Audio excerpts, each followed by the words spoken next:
हरे कृष्णा मित्रों, तो आज हम श्रवण करने वाले हैं एक ऐसी कथा का कि अगर किसी व्यक्ति ने ब्रह्म हत्या, भ्रूण हत्या, पर स्त्री संग, पर पुरुष संग, किसी की निंदा करना या गलत बातों को फैलाना जैसे निंदनीय पाप किए हैं, इतने बड़े पाप किए हैं कि जिनका प्रायश्चित नहीं समझ आ रहा, तो वो इस एकादशी के व्रत के पालन से इन सभी पापों से मुक्त हो सकता है। तो आइए चलते हैं अब इस एकादशी की व्रत कथा की ओर। व्रत कथा का श्रवण करने के पश्चात हम ये भी बताएंगे कि हमें एकादशी में क्या करना चाहिए।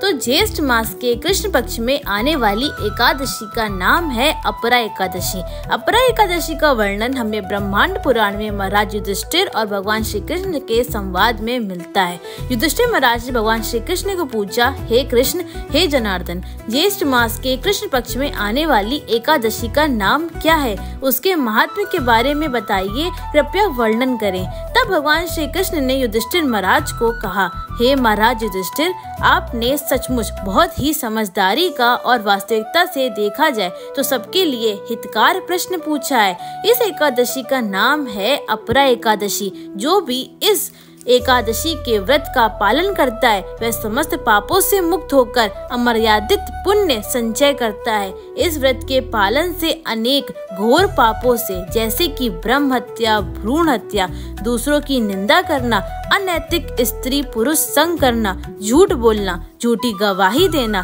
अभिमान करना, पैसे के लिए अध्यापन तथा वेद पठन, अपनी मर्जी से ग्रंथ लिखना, साथ ही झूठे भविष्य कहने वाले, फंसाने वाले वैद्य मुक्त होते हैं।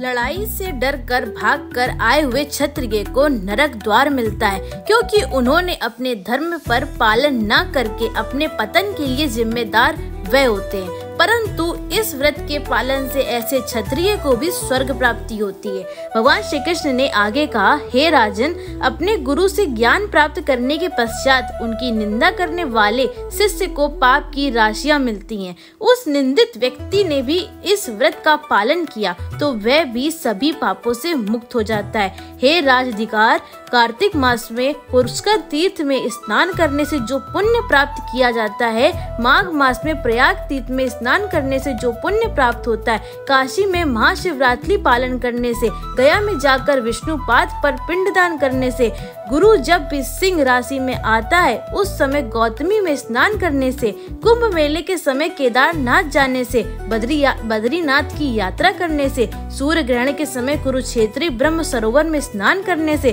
तथा हाथी, अश्व, सुवर्ण तथा भूमि दान से जो पुण्य प्राप्त किया जाता है, उस फल केवल अपना एकादशी के पालन से सहज प्राप्त हो सकता है। यह व्रत बहुत ही तीक्ष्ण कुल्हाड़ी से पाप वृक्ष को तोड़ देता है अथवा आग के जैसे सारे पाप वृक्षों को जलाकर भस्म करता है। यह व्रत तेजस्वी सूर्य से पापों के अंधकार को दूर भगाता है। हिरण रूपी पापों को भगाने वाला यह सिंह व्रत है। इस अपरा एकादशी का पालन करने से और भगवान के त्रिविक्रम रूप की पूजा करने से वैकुंठ की प्राप्ति होती है।